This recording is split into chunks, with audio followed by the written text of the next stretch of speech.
लोकसभा के स्पीकर आदरणीय श्री ओम बिरला जी, राज्यसभा के उपसभापति श्री हरिवंश जी, माननीय सांसदगण, सभी वरिष्ठ जनप्रतिनिधि, विशिष्ट अतिथि, अन्य सभी महानुभाव और मेरे प्यारे देशवासियों, हर देश की विकास यात्रा में कुछ पल ऐसे आते हैं जो हमेशा के लिए अमर हो जाते हैं।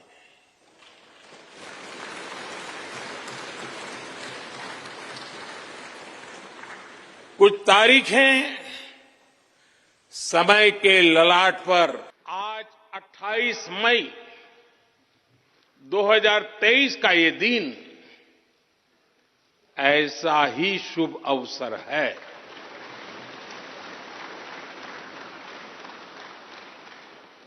देश आजादी के 75 वर्ष होने पर अमृत महोत्सव मना रहा है। इस अमृत महोत्सव में भारत के लोगों ने अपने लोकतंत्र को संसद के इस नए भवन का उपहार दिया है।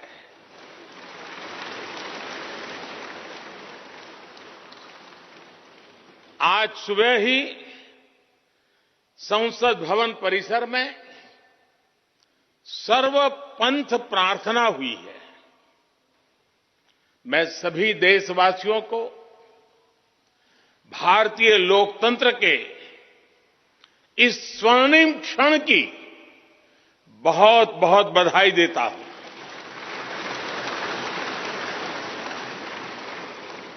साथियों, ये सिर्फ एक भवन नहीं है, ये 140 करोड़ भारतवासियों की आकांक्षाओं और सपनों का प्रतिबिंब है।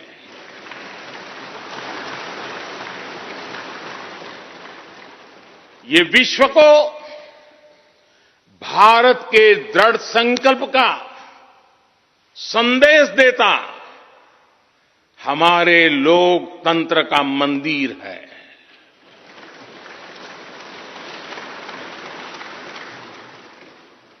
ये नया संसद भवन योजना को यथार्थ से,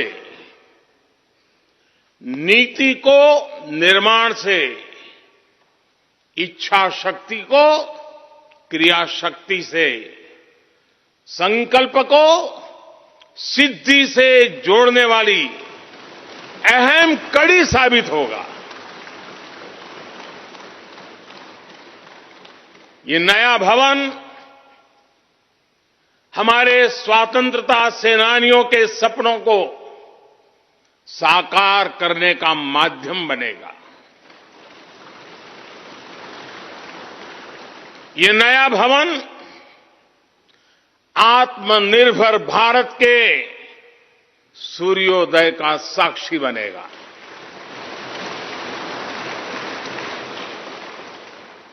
ये नया भवन विकसित भारत के संकल्पों की सिद्धि होते हुए देखेगा। ये नया भवन नूतन और पुरातन के सह अस्तित्व का भी आदर्श है। साथियों, नए रास्तों पर चलकर ही नए प्रतिमान गढ़े जाते हैं।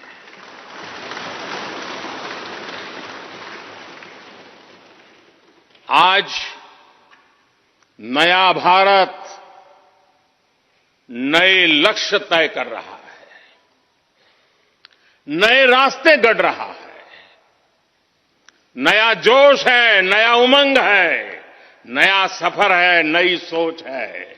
दिशा नई है, दृष्टि नई है, संकल्प नया है, विश्वास नया है।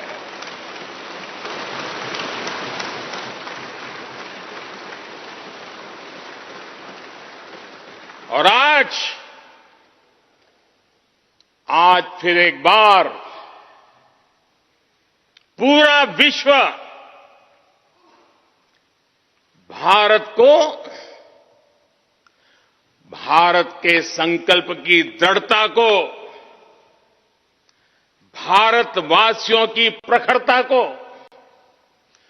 भारतीय जनशक्ति की जिजीविषा को आदर और उम्मीद के भाव से देख रहा है।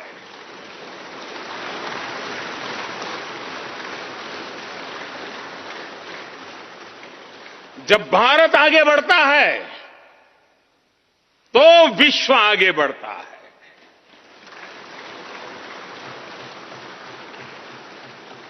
संसद का ये नया भवन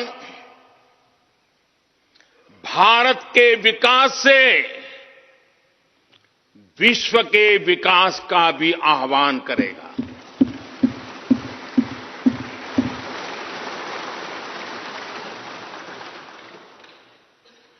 साथियों,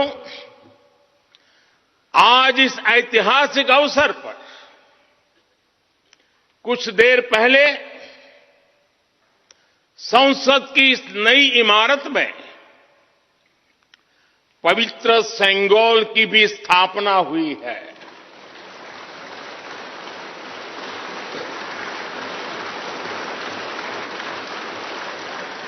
महान चोल साम्राज्य में सेंगोल को कर्तव्य पथ का, सेवा पथ का, राष्ट्र पथ का प्रतीक माना जाता था। राजा जी और आदीनम के संतों के मार्गदर्शन में यही सेंगोल सत्ता के हस्तांतरण का प्रतीक बना था। तमिलनाडु से विशेष तौर पर आए हुए आदीनम के संत आज सुबह संसद भवन में हमें आशीर्वाद देने उपस्थित हुए थे। मैं उन्हें पुनः श्रद्धापूर्वक नमन करता हूं। उनके ही मार्गदर्शन में लोकसभा में ये पवित्र सेंगोल स्थापित हुआ है। पिछले दिनों मीडिया में इसके इतिहास से जुड़ी बहुत सारी जानकारी उजागर हुई है। मैं इसके विस्तार में नहीं जाना चाहता हूं, लेकिन मैं मानता हूं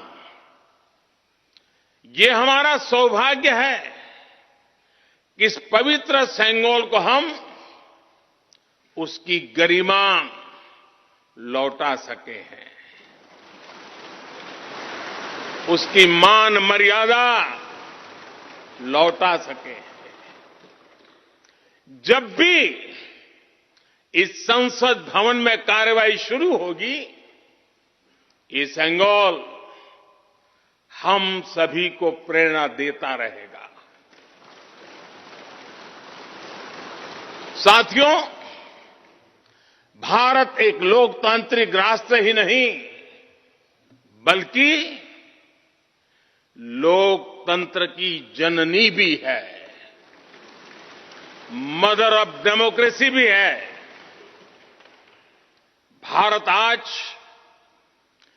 वैश्विक लोकतंत्र का भी बहुत बड़ा आधार है।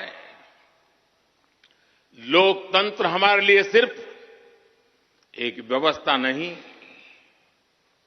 एक संस्कार है, एक विचार है, एक परंपरा है। हमारे वेद हमें सभाओं और समितियों के लोकतांत्रिक आदर्श सिखाते हैं। महाभारत जैसे ग्रंथों में गणों और गणतंत्रों की व्यवस्था का उल्लेख मिलता है।